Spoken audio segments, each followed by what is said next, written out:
오늘은 4월 25일 말라기 2장 1절부터 9절까지 말씀입니다. 하나님은 악한 세대를 살고 있는 특별히 제사장들에게 수많은 경고를 하십니다. 1절과 2절 한번 읽어보겠습니다. 너희 제사장들아, 이제 너희에게 이같이 명령하노라. 만군의 여호와가 이르노라. 너희가 만일 듣지 아니하며 마음에 두지 아니하여 내 이름을 영화롭게 하지 아니하면 내가 너희에게 저주를 내려 너희 복을 저주하리라. 내가 이미 저주하였나니 이는 너희가 그것을 마음에 두지 아니하였음이라. 제사장들이요, 자신들의 위치가 견고합니다. 그리고 사람들이 우러러봅니다. 그러다 보니까 교만해졌어요. 하나님을 향한 열정과 사랑이 식어졌어요. 제사장들이 예배를 안 드리는 건 아닙니다. 예배를 늘 드려요. 백성들이 제사를 드리기 위해서 제물을 갖고 오면 제사를 드려요. 열심히 해요. 그런데 하나님께서 보시기에는 제사장들의 이 예배 형태가 너무너무 형식적인 거예요. 그러니까 하나님을 사랑하는 마음이 전혀 없고 경외하는 마음이 전혀 없고 그냥 직업처럼 자신이 그 직분을 감당하는 것을 보면서 하나님은 그 제사장들에 대해 경고를 하고 계시는 거예요. 하나님께 예배하는 자는 하나님을 경외하는 마음으로, 사랑하는 마음으로, 신령과 진정으로 예배해야 되는데 이 당시 제사장들은 전혀 그런 마음이 없었고 그냥 직업처럼 형식적으로 예배를 드렸기 때문에 하나님은 그들에게 경고하신다라는 겁니다. 성도도 마찬가지예요. 우리가 하나님께 예배할 때에 신령과 진정으로 예배함에도 불구하고 많은 분들은 그렇게 예배하지 아니하며 그냥 종교인으로서, 그냥 내가 기독교인으로서 예배를 안 드리면 마음이 찜찜하니까 그냥 주일날 나와서 그냥 형식적으로 예배했다가 아무런 감동도 감화도 받지 아니하며 하나님 말씀을 알고자 하는 열망도 없고 그냥 왔다가 그냥 가는 경우가 많다라는 거예요. 그런 경우 하나님은 경고한다라는 겁니다.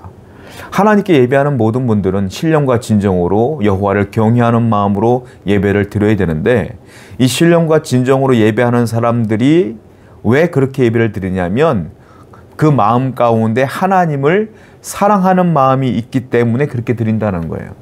즉 하나님을 사랑하는 사람은 하나님께 대충 예배하지 아니하며 신령과 진정으로 하나님을 경외하는 마음으로 예배드리지만 하나님을 사랑하는 마음이 식어진 사람은 지금 제사장들이 예배를 하는 것처럼 하나님께 형식적으로만 드렸다가 예배를 마친다라는 겁니다.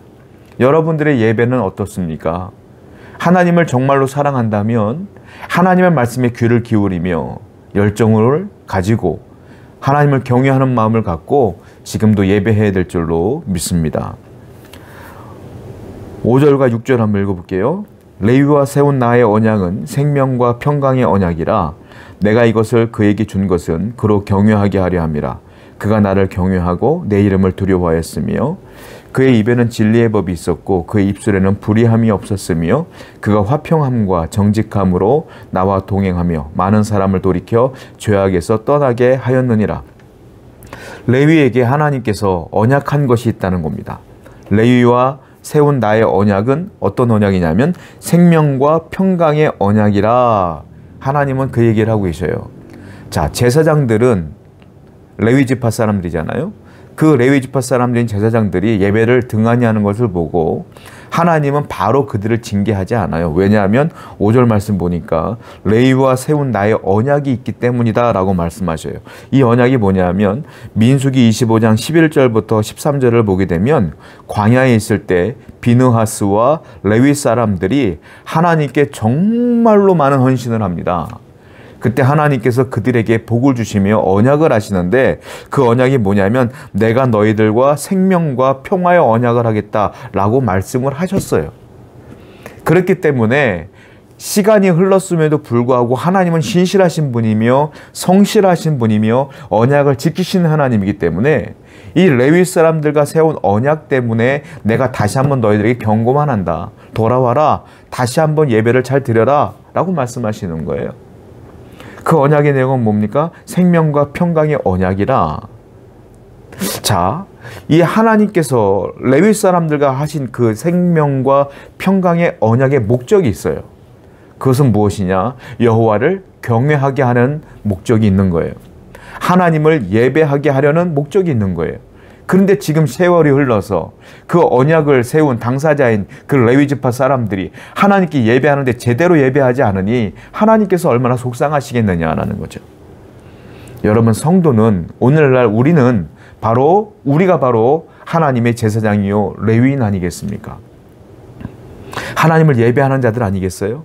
그러면 하나님과 우리가 세운 언약이 있잖아요. 그 언약은 뭐예요? 우리에게 생명을 주기 위함이며 평강을 주기 위함이다라는 거예요.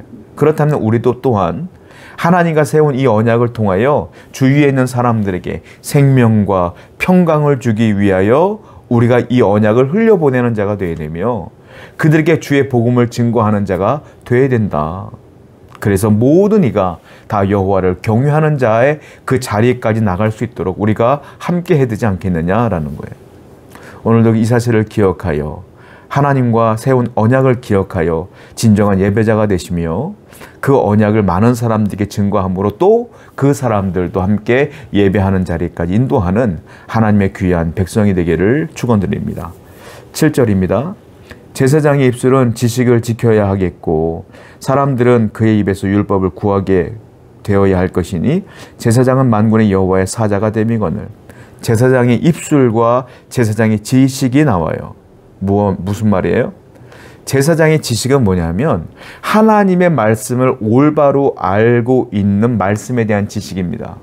그리고 입술은 뭡니까? 제사장의 입술은 그 말씀을 알았으면 그걸 올바로 선포해야 된다는 거예요. 무슨 말이에요? 하나님의 뜻을 제대로 알아야 제대로 된 말씀을 선포하고 백성은 그 말씀을 듣고 올바른 길로 나아간다 이거예요. 그런데 제사장이 하나님에 대한 지식을 제대로 갖지 못한다면 올바른 말씀을 선포하지 못할 것이고 백성은 다 하나님이 원하시지 않는 길로 나갈 것이니 모든 사람들이 잘못될 거 아니냐. 중요한 건 누구예요? 제사장이다라는 겁니다. 오늘날 많은 목회자가 있죠. 우리 교회도 제가 이제 목사로서 여러분들을 말씀으로 인도하지 않습니까? 앞에 있는 목사가, 앞에 있는 지도자가 하나님의 말씀을 제대로 알지 못하면 함께 예배하고 있는 모든 성도들은 그릇된 길로 나갈 수밖에 없어요. 그러므로 여러분들은 앞에 서 있는 담임 목사를 위해 늘 기도하셔야 되며 올바른 말씀을 갖고 올바로 선포할 수 있게 해달라고 기도하셔야 된다라는 거예요. 저뿐만이 아니에요. 성도도 마찬가지예요. 여러분도 하나님 말씀을 제대로 알지 못하면 제대로 된 길로 나아갈 수가 없어요. 그러니까 여러분들도 기도하셔야 돼요. 하나님, 내가 하나님 말씀을 제대로 알게 하시며 제대로 전하게 하시고 제대로 나아갈 수 있도록 인도해 주시옵소서. 함께 우리가 기도하며 하나님 말씀 앞에 바른 성도의 삶을 살아야 된다라는 겁니다. 9절 볼게요. 너희가 내 길을 지키지 아니하고 율법을 행할 때에 사람에게 치우치게 하였으므로 나도 너희로 하여금 모든 백성 앞에서 멸시와 천대를 당하게 하였느니라 하시니라. 자, 무슨 말이에요? 너희가 내 길을 지키지 아니하였다. 하나님의 길이 무엇인데요? 율법을 행할 때 사람에게 치우치게 하였다. 율법을 행할 때 사람에게 치우치게 했다. 이게 하나님의 길이 아니라는 거예요. 그 하나님의 길은 뭐예요? 율법을 치우치게 하지 않고 공평하게 하는 것이 하나님의 길이라는 거예요. 이게 무슨 뜻이냐? 제사장들이 하나님의 말씀의 기준으로 잣대를 대는데 유력한 사람들, 힘이 있는 사람들, 돈이 있는 사람들, 많이 배운 사람들, 이 사람들에게는 이 말씀의 잣대를 제대로 대지 않아요. 그런데 힘이 없는 자들, 가난한 자들, 억압받는 사람들, 좀 무시당하는 사람들, 이 사람들에게는 하나님의 말씀을 제대로 갖다 대는 거야. 그러니까 정죄를 하는데 돈 있고 힘 있는 사람들한테는 다 넘어가줘. 힘 없는 사람한테는 막 정죄하는 거야.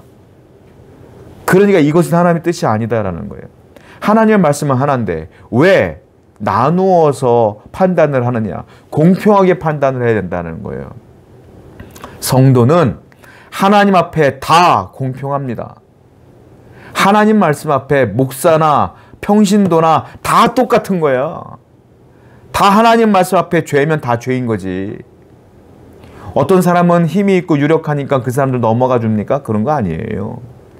하나님의 뜻은 뭐예요? 차별이 없는 거예요. 하나님의 뜻은 다 공평한 거야. 하나님 말씀 앞에 다 똑같은 죄인에 불과한 거예요, 우리는. 여러분, 교회 내에서도요, 이런 차별이 없어야 돼요. 어떤 사람은 장노래, 어떤 사람은 돈이 많대, 재산이 이만큼이래. 그 사람들을 특별 대우할 필요가 없어요, 여러분. 교회는 특별 대우 받으러 오는 곳이 아니에요. 교회는 다 죄인들이 모이는 곳이야. 죄인들이 모이는 곳이기 때문에 똑같이 하나님 말씀 앞에 회개하지 않으면 구원받지 못해요. 그러므로 우린 다 평등하고 말씀 앞에 다 하나님 앞에 무릎 꿇고 기도해야 되며 예배해야 될 수밖에 없는 죄인에 불과하다는 것을 기억하여 서로 차별하지 아니하며 서로를 위하고 아끼고 사랑하는 공동체가 되어야 될 줄로 믿습니다. 여러분들 마음에도 그런 마음으로 살아가기를 축원드립니다. 기도하겠어요. 하나님 말씀을 올바로 알고 올바로 전하는 자가 되기를 원하며 하나님 말씀 앞에 모두가 차별받지 아니하며 공평하게 서로 사랑하는 공동체가 될 수 있도록 인도하여 주시옵소서. 예수님의 이름으로 기도드렸습니다. 아멘.